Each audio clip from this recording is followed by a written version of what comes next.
মেঘের দেশ বলতে যদি কোনো ঠিকানা থাকে তবে সেটা এই বান্দরবন, যেখানে নীলগিরির চূড়ায় দাঁড়ালেই মনে হয় আকাশটা বুঝি হাতের মুঠোয়, আর চিম্বুকের আঁকাবাঁকা পথ যেন নিয়ে যায় অন্য কোনো এক পৃথিবীতে। সাথে দেবতা খুমের অপরূপ সৌন্দর্য তো আছে। তো 2 দিনের রিল্যাক্স ট্যুরে কত টাকা খরচ হলো, কোথায় গেলাম, সবকিছু দেখতে পারবেন পুরো ভিডিওতে। ফেনী মহিফাল থেকে রাত 12টায় আমরা বান্দরবনের উদ্দেশ্যে রওনা হই। এরপরে সকাল 5টায় ওখানে পৌঁছাই। তারপরে একটু নাস্তা করে ডিম খিচুড়ি খেয়ে এরপর আমরা চাঁদের গাড়িতে উঠে যাই। চাঁদের গাড়িতে আপনি 7,000 অথবা 8,000 টাকায় পেয়ে যাবেন। জনপ্রতি আপনার 600 টাকা করে খরচ হবে। পুরো গাড়িতে 14-15 জনের মতো হবে।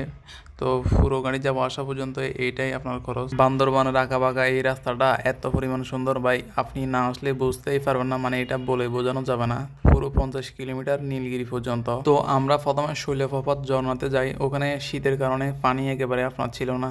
আসলে বাংলাদেশ যে কতটা সুন্দর না ঘুরলে বোঝাই যায় না, এটা আসলে আপনি ঘুরলে তারপরেই বুঝতে পারবেন। এখানে আপনাকে মুগ্ধ করবে এই আঁকাবাঁকা রাস্তাগুলো, এত পরিমাণ যে সুন্দর, মানে যত উপরের দিকে যাচ্ছি তত নিচে দিকে তাকালে মনে হয় একেবারে ছোট ছোট গাছ। আর আমাদের অন্যান্য জেলার তুলনায় ওখানে ঠান্ডা একটু বেশি ছিল। দারুণ দারুণ ভিউ দেখা যায়।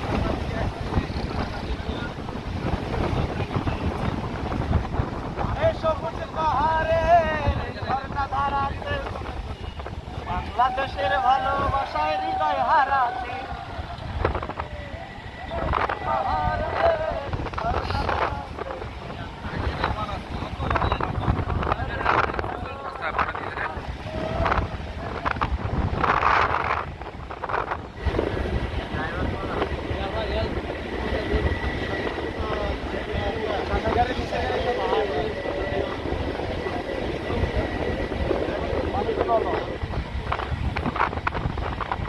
এখান দিয়ে দেখুন একবার কি অস্থির একটা ভিউ, একটা নদী দেখা যাচ্ছে, মানে এত পরিমাণ সুন্দর। এখানে নামলে ভালো হতো, আমাদের চাঁদের গাড়িটা দাঁড়ায় না এখানে। কিছু রাইডার নেমে ছবি তুলতেছে। তো আমরা চলে গেছি। বান্দরবান সিটিতে ঢুকতে আপনাকে এনআইডি কার্ড দিতে হবে। 2টা এনআইডি কার্ডের ফটোকপি অথবা জন্ম সনদ থাকলে হয়। তো মোবাইলে ছবি তুলে রাখলে আরও ভালো। নীলগিরি পর্যন্ত শুধু একবার দেখবে আপনার এনআইডি কার্ড অথবা জন্ম সনদ, এছাড়া আর বাইরে লাগবে না। চাঁদের গাড়ির এই জার্নিটা আসলে একটা রোলার কোস্টার রাইডের মতো। কখনো খাড়া পাহাড় বেয়ে উপরে উঠছি, আবার পরক্ষণে নিচে নেমে যাচ্ছি।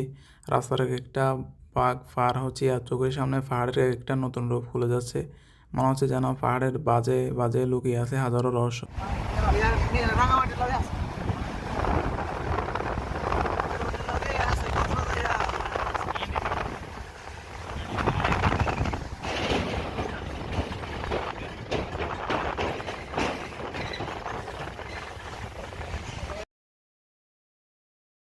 তো অবশেষে চলে আসলাম শৈলপ্রপাত ঝর্ণাতে। পানি একেবারে নাই। বর্ষা সিজন থাকলে হয়তো পানি একটু হলেও পাওয়া যেত, এখন একেবারে টোটালি নাই।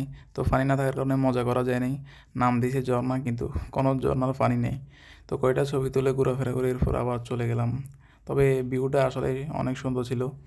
প্রকৃতির অসাধারণ অপরূপ সৌন্দর্য চারিদিকে। এখান দিয়ে একজন এত জোরে পিচ্ছিল খেয়ে পড়ছে, মানে যদি জিনিসটা ভিডিও করে আপনাদের দেখাতে পারতাম তাহলে সেই হতো। যত উপরের দিকে যাচ্ছে তত ছোট ছোট ঘর বাড়ি এবং মেঘের বেলা দেখা যাচ্ছে, কিন্তু সুন্দর কোনো মেয়ে দেখা যায় নাই। পাহাড়ি আমার বন্ধু বলতেছে যে কিরে ভাই, সুন্দর কোনো মেয়ে দেখলাম না কেন। এই অপরূপ সৌন্দর্যটা আপনি ভিডিও দেখলে বুঝবেন না, আসলে এটা সরাসরি দেখলে অনুভব করতে পারবেন, কিন্তু ভিডিও দেখলে আসলে এটা জিনিসটা বুঝতে পারবেন না কতটা আসলে সুন্দর প্রকৃতি। মানে এত পরিমাণ ভিউ দেখা যায় বাইরে ভাই, মানে বান্দরবান হচ্ছে বাংলাদেশের সেরা জায়গা, এটাই মনে হয় আমার। তো এখানে পাহাড়িরা কলা পেঁপে এগুলো বিক্রি করতেছে। তো এরপরে টিকিট কেটে চিম্বুক পাহাড়ে চলে গেলাম। চিম্বুক পাহাড়ে 20 টাকার টিকিট মাত্র। তো এটাই আমার কাছে সুন্দর লাগছে। আপনার নীলগিরি তেমন একটা সুন্দর নাই আমার কাছে, মানে এখানে চিম্বুক পাহাড়টাই আসলে ভালো লাগছে। এখানে এত পরিমাণ সুন্দর, আপনার মন চাইবে যে এখানে আপনি মানে থেকে যান একেবারে উপর দিকে না গিয়ে। তো নীলগিরিটা তেমন একটা সুন্দর লাগে নাই। তো এরপর নীলগিরি চলে আসলাম। নীলগিরির টিকিট হচ্ছে 100 টাকা। 100 টাকা দিয়ে টিকিট কেটে চলে গেলাম। তো এখানেও সুন্দর সুন্দর ভিউ, আসলে অসাধারণ, যেটা নিজের চোখে না দেখলে বোঝা যায় না। আপনার যদি আমার ড্রোন থাকতো তাহলে আরও সুন্দর সুন্দর ভিউ দেখাতে পারতাম। নীলগিরি সব কিছু দেখে এরপর আমরা ব্যাক করে নিলাম। তারপরে দুপুরের খাওয়া দাওয়া শেষ করে নিলাম। তারপরে চলে গেলাম নীলাচলের উদ্দেশ্যে। তো নীলাচলে একেবারে কাছে, আপনার নীলগিরি 50 কিলোমিটারের তুলনায় নীলাচল আপনার 2 মিনিটে চলে যেতে পারেন, মানে এরকমই সময় লাগে, বেশি সময় লাগে না। তো ওখানে আসলে মজা পাইছি অনেক। নীলগিরি আসার সময় আমরা আরও সুন্দর সুন্দর ভিউ রেখে চলে আসি, আমরা নামি নাই। তো এরপরে নীলাচলের টিকিট হচ্ছে 50 টাকা। তো নীলাচলে এত পরিমাণ মানুষ, মানে ছবি তোলার জায়গা নাই, একটু পরিমাণ বেশি ছবি তুলতে পারিনি। তো এখানেও আসলে সেই লেভেলের মজা নিতে পারলাম। তো নীলাচল ঘোরাফেরা করে এরপরে চলে গেলাম মেঘলাতে। মেঘলাতেও অনেক সুন্দর, ওখানে 50 টাকার টিকিট কেটে ঢুকে গেলাম। তো মেঘলাতে জিপ লাইন, কেবল কার, কাইকিং, মোটর বোট সব কিছু পেয়ে যাবেন। মাঝখান দিয়ে নদী, দুইটা ঝুলন্ত ব্রিজ, এত পরিমাণ সুন্দর, মানে এখানে আসলে অনেক মজা নেওয়া যায়। নদীর পরে আবার চিড়িয়াখানাও একটা পেয়ে যাবেন। তো এখানে আমরা ঘোরাফেরা করে পরের দিন দেবতাখুমের উদ্দেশ্যে রওনা হই। সকাল সকাল নাস্তা করে আমরা দেবতাখুম চলে যাই। তো দেবতাখুম যাওয়ার জন্য আপনাকে অবশ্যই 2টা ফটোকপি নিতে হবে, এনআইডি ফটোকপি 2টা অথবা 3টা আপনি যা নিয়ে যান, মানে বেশি নিলে ভালো। কারণ হচ্ছে ফটোকপি একটা নিয়ে যাওয়ার কারণে আমাদেরকে প্রায় 2 ঘন্টা সময় অপেক্ষা করা লাগছে। তো এরপরে সমাধান হয়েছে। তো এরপরে আমরা চলে গেলাম কিসের নীলাচল আর কিসের নীলগিরি। এই দেবতাখুমটা ভাই এত পরিমাণ সুন্দর, এখানে গেলে আপনার কাছে মানে সেই লাগবে, যেটা বলে বোঝানো যাবে না। একটু উঁচু নিচু রাস্তা আছে পাহাড়ি, তো এই রাস্তাগুলো হাঁটতে সেই লাগছে। আর এখানে আমার কাছে অনেকটা সিলেটের মতো মনে হয়েছে, অনেকটা সিলেটের জাফলংয়ের মতোই মনে হয় জিনিসটা, এত পরিমাণ সুন্দর। বান্দরবান না আসলে বুঝতেই পারতাম না প্রকৃতি কতটা উদার হতে পারে। তো দেবতাখুমে যাওয়া আসা সব মিলিয়ে 5,000 টাকা চাঁদের গাড়ি পেয়ে যাবেন আপনি। 5,000 টাকা দিয়ে জনপ্রতি আপনার খরচ হবে 400 থেকে 500 টাকা, এবং কি গাইড ফি আছে 700 থেকে 800 টাকা অথবা 1,000, মানে যে যত টাকা দিয়ে পায় আর কি। এখানে মাঝখান দিয়ে 2টা ছোট ছোট দোকান আছে। তো এখানে আমরা না খাওয়া দাওয়া করে এরপরে চলে গেলাম। তো এখানে আসলে এই ভিউটা দেখলে মনে হবে না এটা কি আপনার আসলে বান্দরবন নাকি বিদেশের কোনো জায়গা, মানে এত পরিমাণ সুন্দর। তো এখান দিয়ে মাঝখান দিয়ে ছোট 2টা নৌকা দিয়ে আমরা চলে গেছি, মানে এখান দিয়ে আর যাওয়ার কোনো রাস্তা নাই। নৌকা ছাড়া আপনার কোনো উপায় নেই, নৌকাতে উঠতেই হবে। তো এরপরে আমরা নৌকা থেকে মাঝপথে উঠলাম মাঝখানে। তো অবশেষে বাঁশের বেলায় চড়ে ঘুমের ভেতর ঢুকে গেলাম। 2 পাশে উঁচু পাথরের দেয়াল, উপরে আকাশে ছোট ফালি, আর নিচে স্বচ্ছ ঠান্ডা পানি। মনে হবে যেন প্রকৃতির গোপনে কোনো রাজ্যে ঢুকে গেছেন। দেবতাখুম শুধু একটা জায়গা না, এটা একটি অনুভূতি যেখানে ভয়, রোমাঞ্চ আর সৌন্দর্য একসাথে মিশে আছে।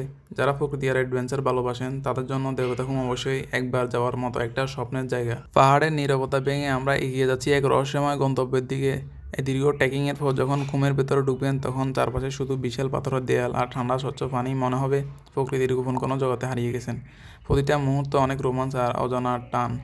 দেবতাখুম যেখানে বয়স সৌন্দর্য একসাথে আপনাকে নতুন অভিজ্ঞতা দেবে, আসলে সেই একটা জায়গা। এখান থেকে আপনাকে আর যেতে দিবে না, আর যাওয়ার আর তেমন একটা রাস্তা নাই। তো আমরা এখানে একটু রেস্ট নিয়ে এরপর আবার ব্যাক করি।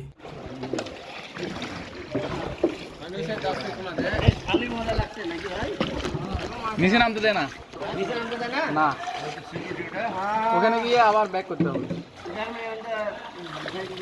নিচে নামতে দেয় না।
তো আমি এখান দিয়ে একটু বসে ছবি আর ভিডিও করি। পানিগুলো একেবারে নীল পরিষ্কার, মানে সুইমিং পুলের মতো, এত পরিমাণ সুন্দর।